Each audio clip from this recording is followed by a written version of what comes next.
Alors, dans cette vidéo, ce que je vous propose, c'est qu'on fasse un petit correctif, parce qu'en testant le jeu, j'ai remarqué qu'il y avait quelque chose qui pouvait être amélioré, et ce quelque chose, c'est que le toaster qui se déplace, lorsqu'il se déplace à droite, tout va bien, mais lorsqu'il se déplace vers la gauche, il regarde à droite.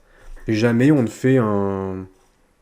Jamais on ne change sa direction de l'autre côté, ce qui fait qu'il ne regarde pas dans la direction où il marche lorsqu'il se déplace à gauche. C'est assez simple à corriger, j'ai fait un petit correctif et je vais vous le présenter tout de suite. J'ai créé une variable globale que j'ai appelée xPose, qui est la position sur l'axe X souhaitée. Souvenez-vous, nous on faisait un move to pour pouvoir déplacer le toaster, et la position X, on l'a sélectionnée aléatoirement. Donc là maintenant ce que j'ai fait, c'est que j'ai créé une variable globale xPose qui me permet de stocker en mémoire la position à laquelle on doit se déplacer. Dans le Start Layout, ce que je fais, c'est que je fais un set xPose to random 200 par 800. Ici, je définis ma variable, je fais un set sur ma variable pour modifier xPose et je tire aléatoirement au sort un nombre compris entre 200 et 800. En dessous, dans mon move to, au lieu de faire mon random ici dans le move to, je me déplace vers la direction xPose, puisqu'on a calculé le déplacement, la valeur, juste au-dessus.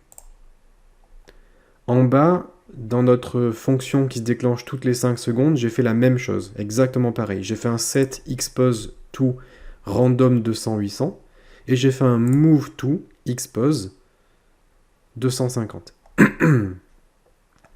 Et ensuite, je vais ajouter un petit commentaire ici.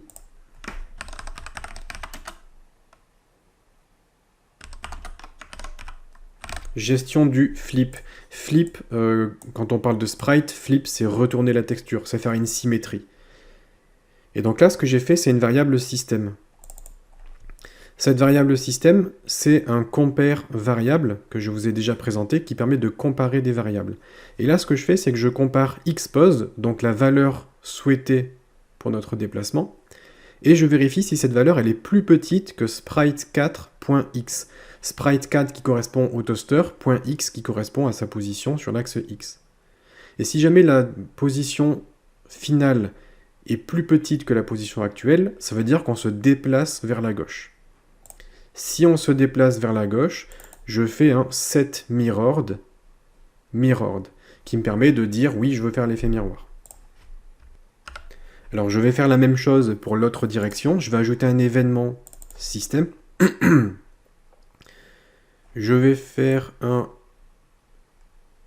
compare variable si je le trouve ici. Je vais faire un compare variable et je vais comparer xPose à sprite4.x. Donc je fais la même chose, sauf que là je dis est-ce que c'est plus grand?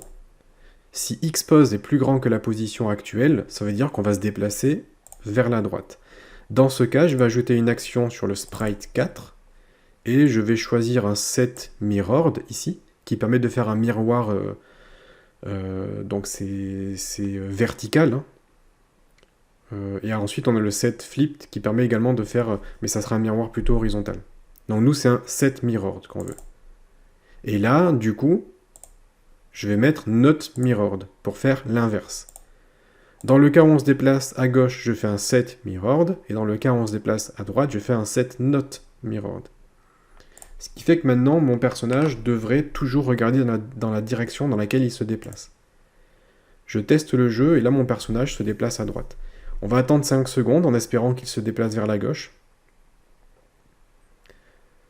Donc là, pour l'instant, ouais, voilà, là il se déplace vers la gauche, et il regarde bien dans la direction gauche. On va voir s'il se déplace à droite, et il se déplace bien à droite.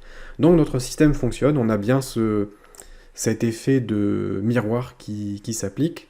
Je vous refais un petit résumé, j'ai créé une variable globale xPose qui est la position que l'on souhaite pour se déplacer sur l'axe X. Je crée une valeur aléatoire pour la variable x, et je fais un move to en utilisant cette variable x. Pareil pour notre fonction ici.